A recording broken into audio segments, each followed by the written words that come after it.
Heavenly Father, we thank you this day. We thank you that we get to worship you this Sunday morning. Please let the words that I have to say reflect your character and help everyone to leave with a blessing. Great man once said,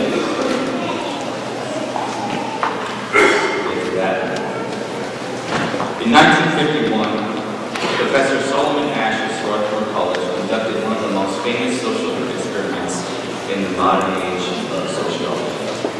The aim of the test was to see how a man would react to the behaviors and the responses of his peers and colleagues.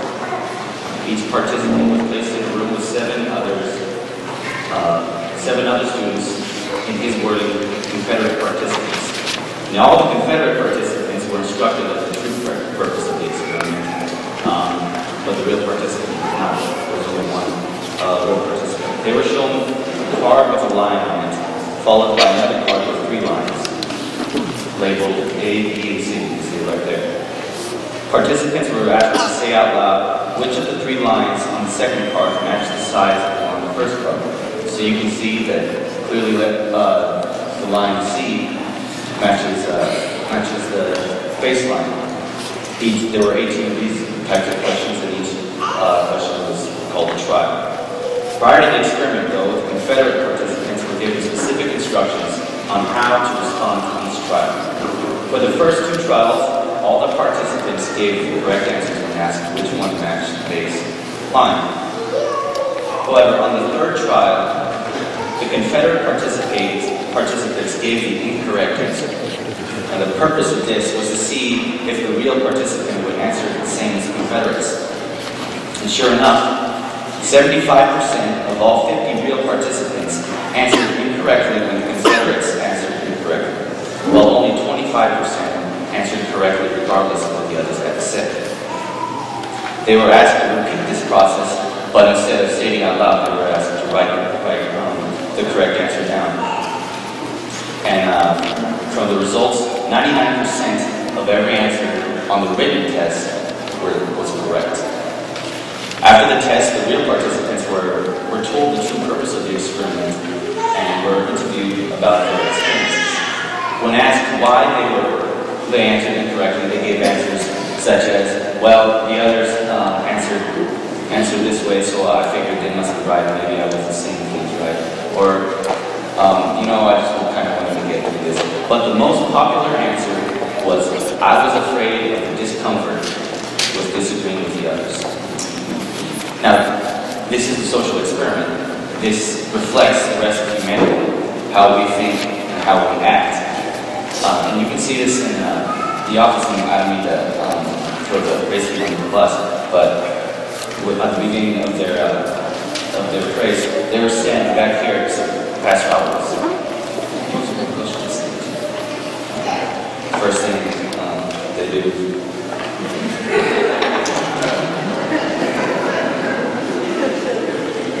And as soon as one person stepped up, the rest would stand too. But this is a problem. This is a problem that all humanity faces.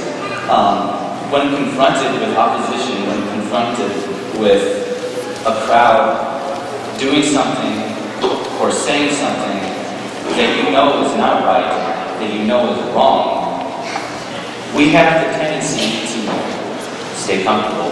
We have the tendency to just leave things alone. Okay, I'll just follow the question here. Whatever.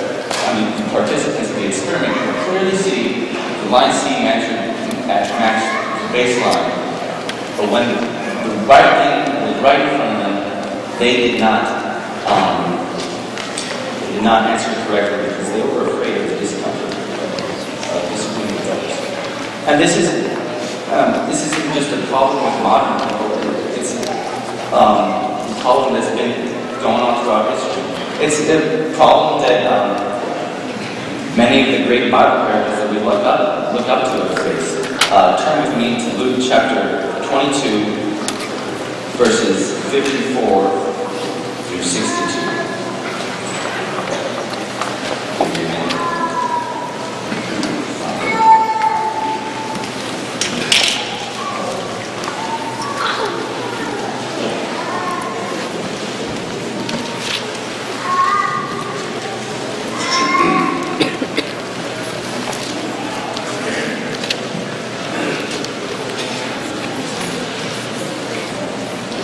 Then seizing him, they led him away and took him into the house of the high priest. Peter followed at a distance. But when they had kindled a fire in the middle of the courtyard and sat down together, Peter sat down with them. A servant girl saw him seated there in the firelight. She looked closely at him and said, "This man was with him." But he denied it. "Woman, I do not know him," he said. A little later, someone else saw him and said, You are one of them." "Man, I am not," he replied. About an hour later, another asserted, "Certainly this fellow is with him, for he is a Galilean." He replied, "Man, I do not know what you are talking about." Just as he was speaking, the rooster crowed. The Lord turned straight at Peter. Then Peter remembered the word of the Lord had spoken. "Before the rooster crows today, you will disown me 3 times." And he went outside and back to Peter. Peter was one of Jesus' closest followers. He'd been following him for years. He'd known him, he'd seen him, he'd seen him sleep, he'd talked with him, he'd shared many lessons with him. Jesus was there. Peter cut the guy's ear off. Jesus says, "Okay, don't do that." Jesus corrected him many times. So this was his father figure. He was Peter's mentor. Yet when confronted with a position that might get him in trouble, that might get him looked down upon, Peter denied his best friend. And he went outside of that door. Another fine example of conforming is Jonah. Jonah ran away from God, and God commanded. Not only did he deny God, he ran away from the specific plan that God had for him. And everywhere he went, he followed him. So you can see that this isn't just a problem with us, just for us regular people. That it's here in the Bible, there are people that, because they're afraid of disagreeing with others, because they're afraid of the consequences of what they might face for standing up for God, they conform and act cowardly. Turn with me to Matthew 10, 32, 33.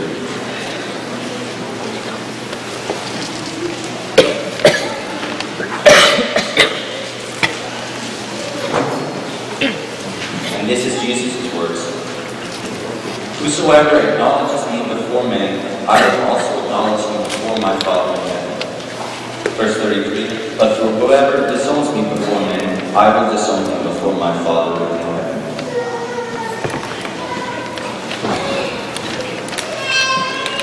You can't expect God to be there for us when we ourselves are too afraid to be there for Him when confronted with disagreement, especially for students getting ready to enter university or in secular universities. They're going to be confronted with a lot of opposition. A poll in the New York Times says that the reference groups that are most discriminated against were certain institutions and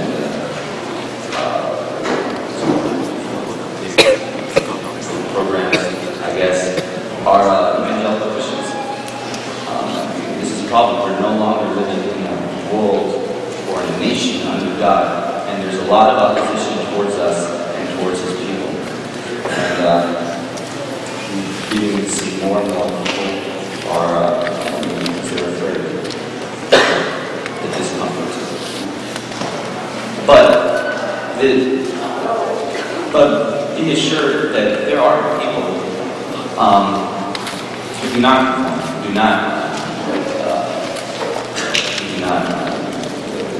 do don't fall victim to cowardice,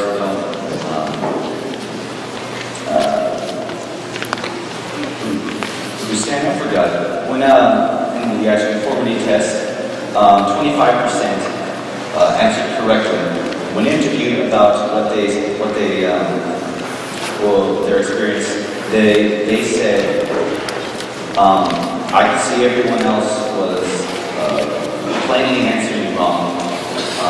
When I answered correctly, they would look at me with funny looks, and I was uncomfortable. But you know what? I knew it was right. I did it.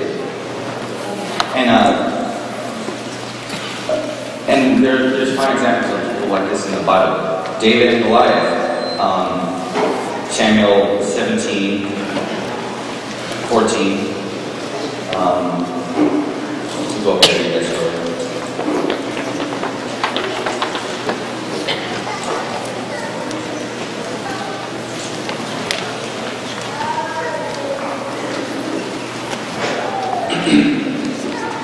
Verse 4. A champion named Goliath, who was from Gath, came out of the Philistine camp.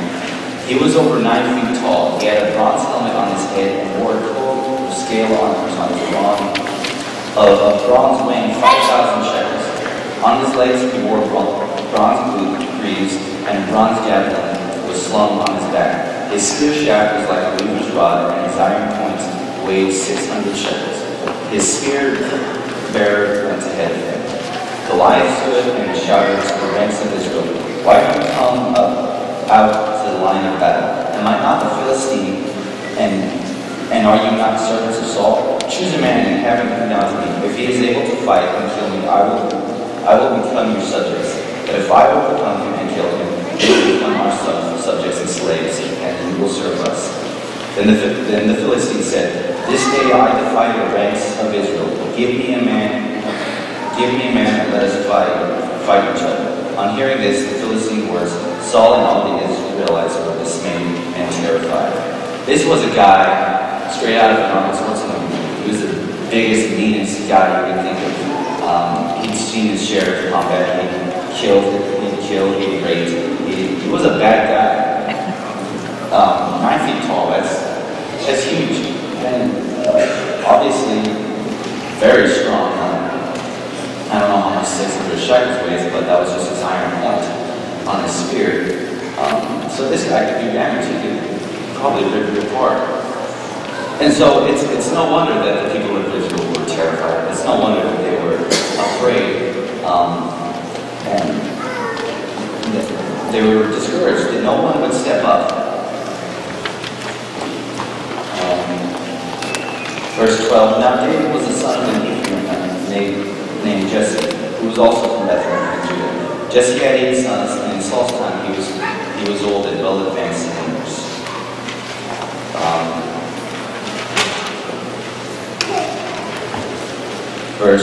Verse 26. David had asked the man standing near him, "What will be done for this man who kills this Philistine and removes this disgrace from Israel? Who is this uncircumcised Philistine that he should defy the armies of the living God?" David was offended. David was angry. This Goliath had blatantly defied God. He had blatantly insulted God's honor. He called his people cowards. He had called him weak. And David was offended. And David stood up. They repeated and told to him what had been done before. "This is what is done for the man who kills him." And they go and describe the rewards. And David said to Saul in verse 32, "Let no one lose heart on account of this Philistine. Your servant will go and fight him." David had volunteered to go fight this Philistine. He was a teenager, maybe 17, 18. But he had volunteered to go against this giant of a man who would most likely in the wrestling match rip him apart. Saul replied, "You are not able to go out against this Philistine and fight him. You are only a boy, and he has been a fighting man. In fact, a fighting man from his youth." And we know that David goes out to face Goliath.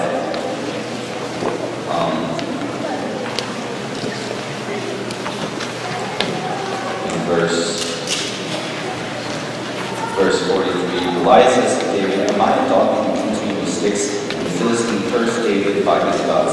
"Come here, and I will give your flesh to the birds of the air and the beasts of the field." So Goliath is directly in front of David, threatening him, telling him that he's going to feed him to the birds and the dogs that come by. Basically, he's going to do what I said before. He's telling David, "I'm going to rip you to pieces." David's not dismayed. David said to the Philistine, "You come against me with sword and spear and javelin, but I come with you in the name of the Lord Almighty, the God of the armies of Israel, whom you have defied. This day the Lord will hand you over to me. I will strike you down and cut off your head. Today I will lead the carcasses of the Philistine army to the birds of the air and the beasts of the earth, and the whole world will know that there is a God in Israel. All those gathered here will know that it is not by the sword or the spear that the Lord saves, for the battle is the Lord's, and he will give you into our hands." So David is just a shepherd boy standing up against a combat veteran who has killed countless numbers of people. He has destroyed countless numbers of cities. He was a fighting man from his youth, meaning he was experienced, he was skilled, and he was ruthless. David was a shepherd boy. He took care of sheep. He fought off lions. He fought off bears. Nevertheless, he had never fought a man with fighting experience and with ruthless tendencies like Goliath. David went up against him with stones. Goliath went up against him with swords and steel. David struck him down because he stood for God. David clearly says, "I come to you not with javelin or spear. I come to you with the power of the Almighty God." David not only stood up for God, he was confident that when he stood up for God, God stands up for him. In Joshua 24:15 says, "As for me and my house, we will serve the Lord." In Esther, very famous, "If I perish, I perish." As Esther was confronted with probably the genocide of her people if she did not stand up for God. Also, but if she did stand up, she had the possibility of being put to death by her own husband. Nevertheless, she stood up and prevailed for God. Daniel, very famous, several times, Daniel stood up for God. First being what foods he should eat. And you can very well see when he did stand up and say, "No, we will not eat this food," God blessed him and made him healthier, 10 times stronger than the rest of his people. So God's not going to leave you out hanging to dry. He's obviously, he helped David defeat Goliath. He gave Daniel the strength of 10 times the strength of the other men.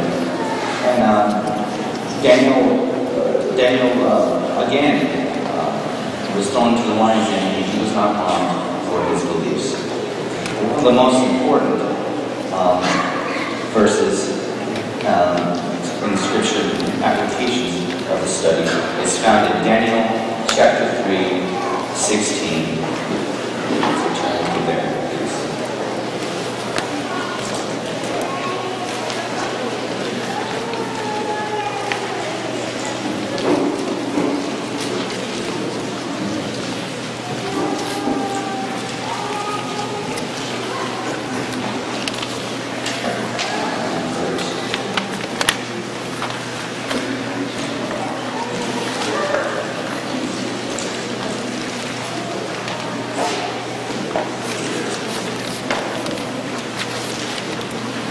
Daniel 3, 16.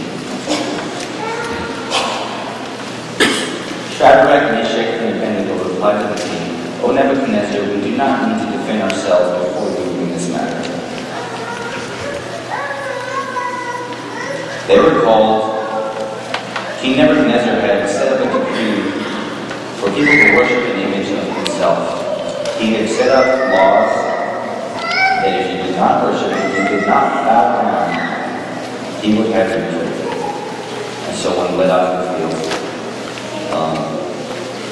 Shadrach, Meshach, and Abednego from Daniel stood up when people bowed down. They literally stood up for God.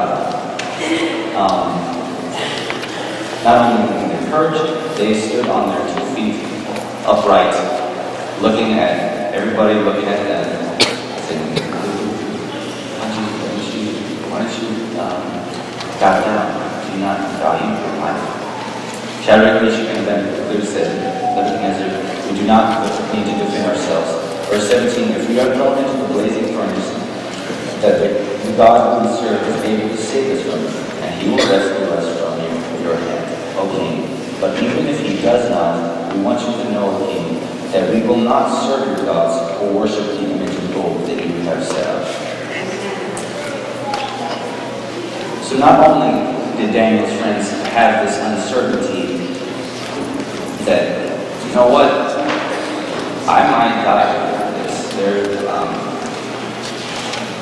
God may not approve like he did for David. Nevertheless, they said, O king, we will not serve your gods or worship the image of gold you have set up. They were not afraid of God. They knew what was important. They did not conform because they loved the Lord and they were not afraid. But the story is not over. Nebuchadnezzar throws them into the fire. The fire is so hot that it burns, that it kills the man eating it up. In verse 24, then King Nebuchadnezzar leaps to his feet in amazement and asks his advisors, weren't there 3 men that we tied up and threw in the fire? They replied, certainly, O king. He said, look, I see 4 men walking around, bound and unbound and unharmed, and the 4th standing there looks like the Son of God. Daniel and his friends were thrown into the fire. They were in the fire. And King Nebuchadnezzar, the man who threw them in there, looked, and he saw a 4th. He saw the Son of God standing there with them.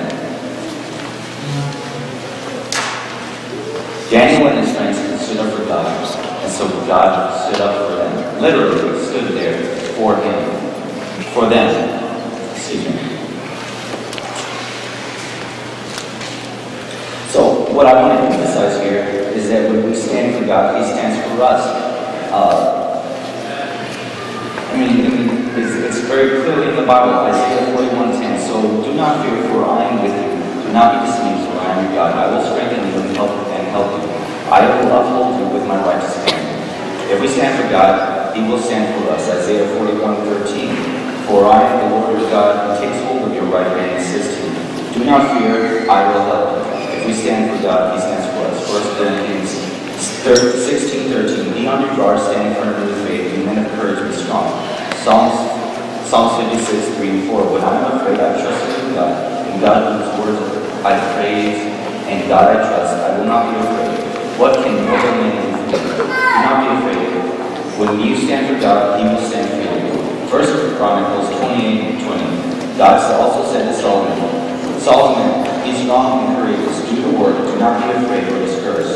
For the Lord God, my God, is with you. He will not fail or forsake you until your work is finished. When God stands for you, when you stand for God, He will stand for you. Joshua 1:3-9. I promise you what I promised to Moses. Wherever you set foot, you will be on land I have given you. No one will be able to stand against you as long as you live.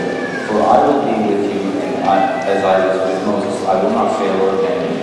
Be strong and courageous, for you are the one who believed these people to possess all the land I swore to their ancestors I would give them.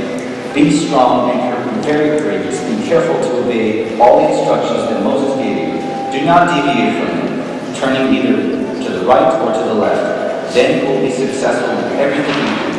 Study this book of instruction continually. Meditate on it day and night, so you will be able to obey everything written in it. Only then will you prosper and succeed in all you do.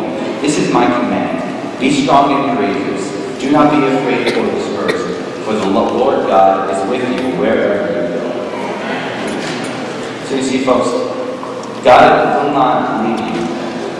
He's not going to hang you out to dry. This standing, this protecting, defending what you believe is a two-way street. When you stand for God, He's going to stand for you. It doesn't matter what situation you're in, whether you're burning in the fire, whether you're facing a monster, whether you're going to stand up to your friends, your colleagues, or workers in the office, at school, or your buddies, when you go out. If you stand for God, He will stand for you. So do not be afraid of conformity, for God is there with you. But this, God calls us to stand for Him. But not only for him, God calls us to stand for his interests, for his people. When you hire a bodyguard, hopefully you don't hire him just for you, hopefully you hire him for the rest of your family too. In James 1:27,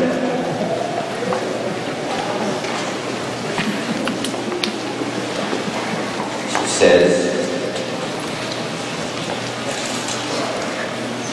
true religion is that God our Father accepts as pure and faultless as this, to look after orphans and widows in their distress, and to keep oneself from being polluted by the world.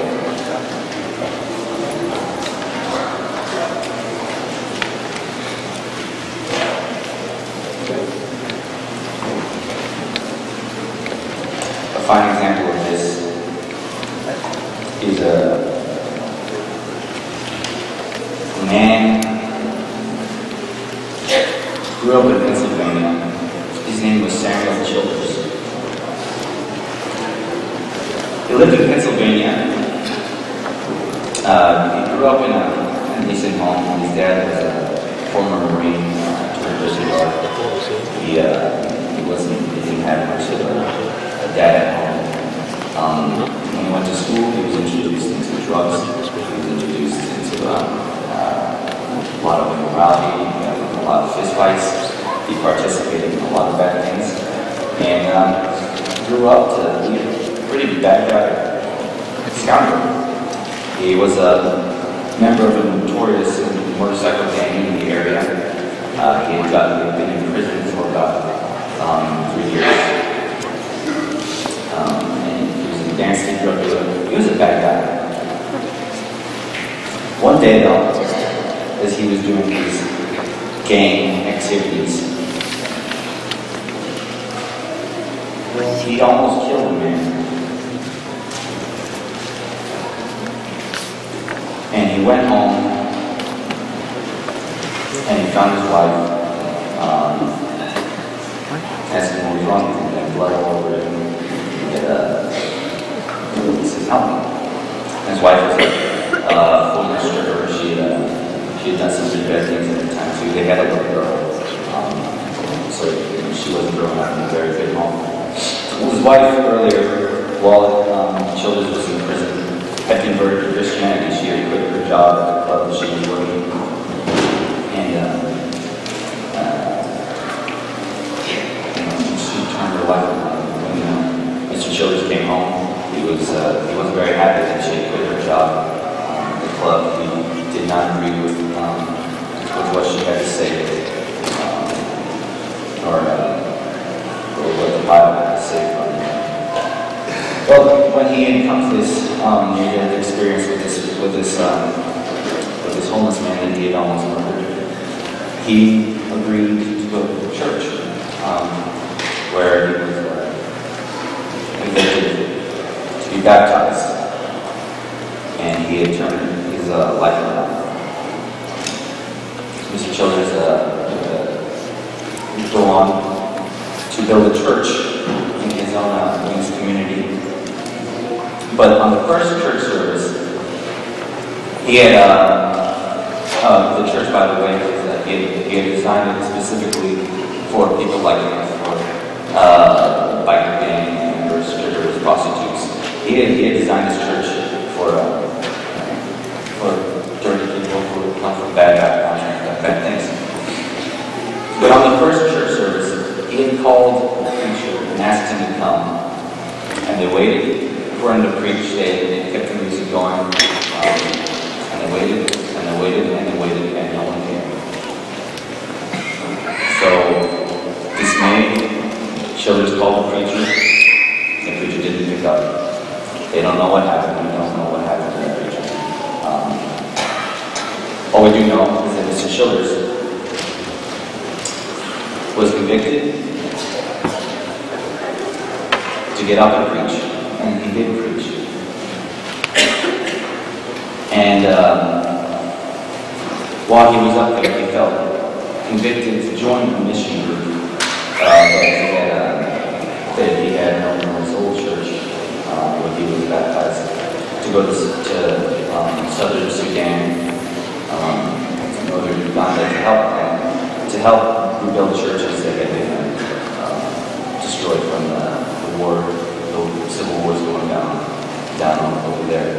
So Mr. Childers went with his group, and he built some churches. He was a construction guy. He was having a good time. When outside the little church, he noticed two men in uniform, two African men in uniform with AK-47s slung around the back. He goes to them and asks, "You guys gonna help me out?" Also, we are here for the safety. For your safety, okay.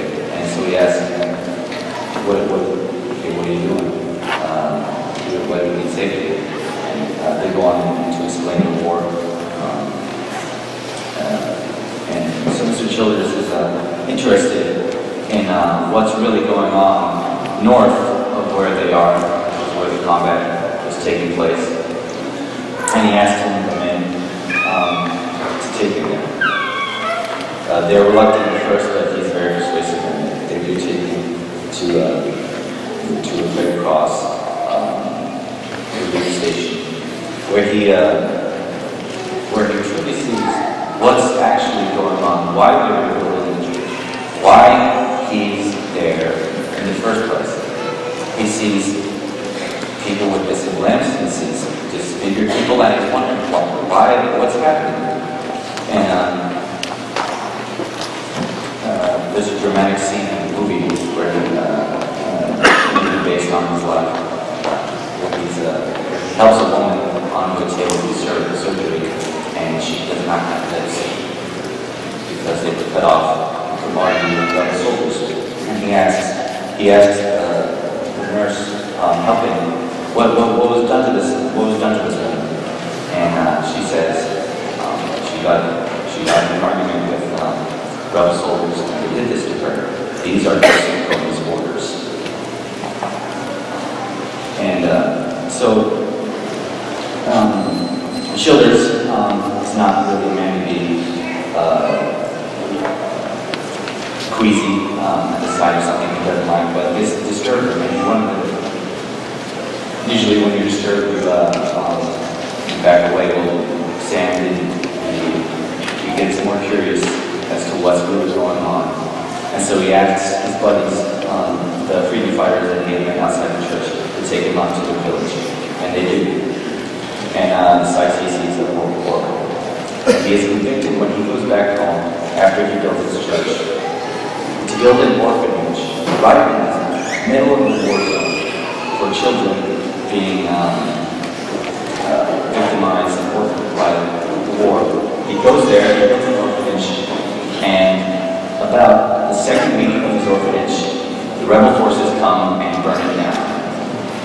Childers was able to evacuate all his kids, but he was discouraged. His wife had told him, you go back and build that church, build that orphanage, and he did. And he built that orphanage.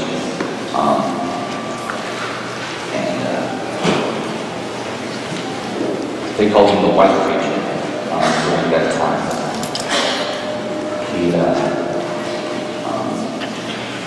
And they had about 50 kids under his care until they got a new one who was badly injured from a gunshot wound.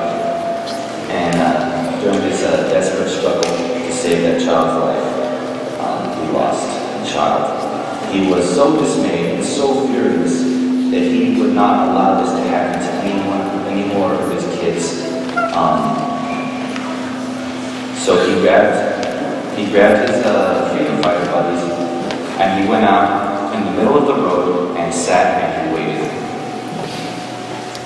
And he waited and he waited until a caravan of rebel soldiers holding child prisoners came by. And the first thing that happens is Sam Childers gets a rocket launcher and blows up the first car. And this is a little strange for a man of God to do, to shoot the bad guys. But Childers did, and he saved those kids' life. And from then on, in that area, he's known as the machine gun preacher.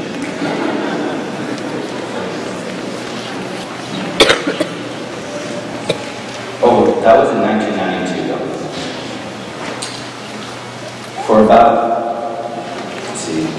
2013. So for about 20 years, Mr. Childers has been having this, he's had this mission going on to save these kids.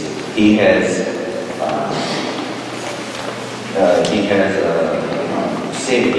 about 300 kids under his care, all orphans to the war. He's got a nice little website that you can go into his cause, and that's something entirely different. But what do I mean? Why do I tell this story, Mr. Childers? When the purpose of my sermon is when we stand for God, God stands for us. Well, turn to Matthew chapter 21, 31 to 40.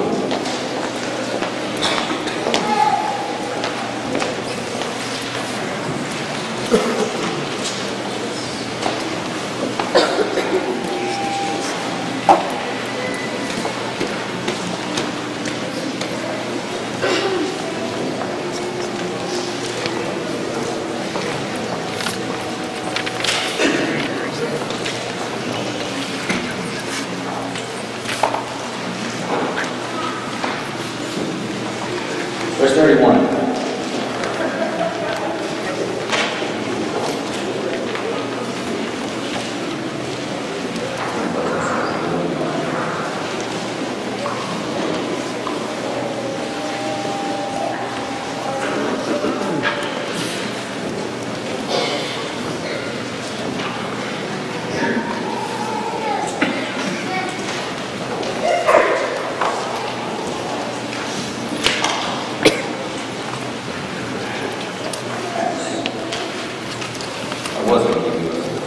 I'll just say, Jesus says that for whatever you have done to the least of these, you have also done for me. So Jesus calls us to, that was the wrong verse, I'm sorry. Matthew 21 is not the wrong verse, I have it on there. So that's my bad. But Jesus says, whatever you have done for the least of these, you have done for me. So Mr. Childers put himself between life and death countless numbers of times. His life did not value to him because he loved those kids, because he knew that that's what God had for him to do.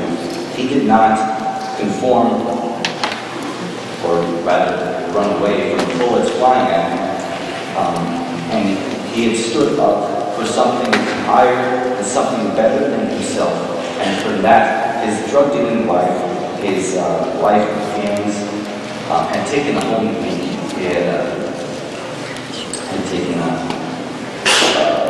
whole new level of value and preciousness to the world and to God.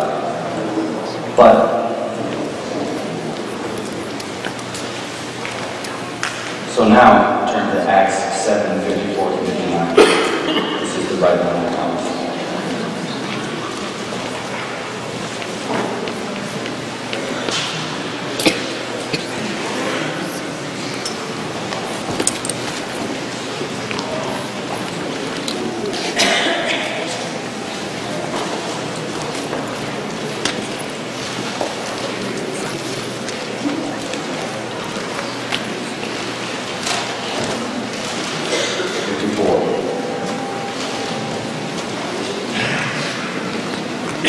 When they heard this, they were furious, and they gnashed their teeth.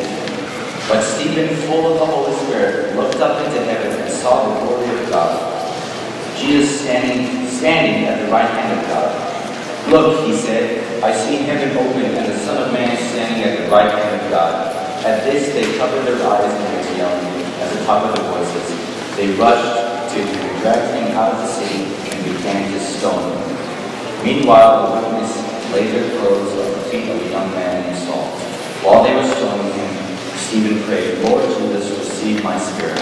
Then he fell on his knees and cried out, "Lord, do not hold this against him." When he had said this, he fell asleep. And it's a sad story. Stephen had disagreed with some of the elders, some of the Jewish leaders, and they, in the retribution, had him killed for it. But Stephen was loyal to He did not only stand up for God when he was needed to, he stood up for God to the end. And because of that, he sees Jesus standing at the right hand of God. So again, I emphasize that God will stand for you, Jesus will stand for you, as he did for Stephen, till the end, if you stand for him. So folks, it's easy to conform. It's very easy to conform. I mean, I don't, in school when the teacher asks a question, I don't raise my hand because, well, first off, I'm too lazy. But second off, I don't really feel comfortable with people hearing my opinion. And it's very easy to conform. It could be something as simple as reading a line test wrong because you're uncomfortable. It could be something as big as denying your best friend. But God does not call us to conform. He obviously calls us to stand for him, and he will stand for us. He will stand for us. God calls us to be brave people, and brave men don't sit.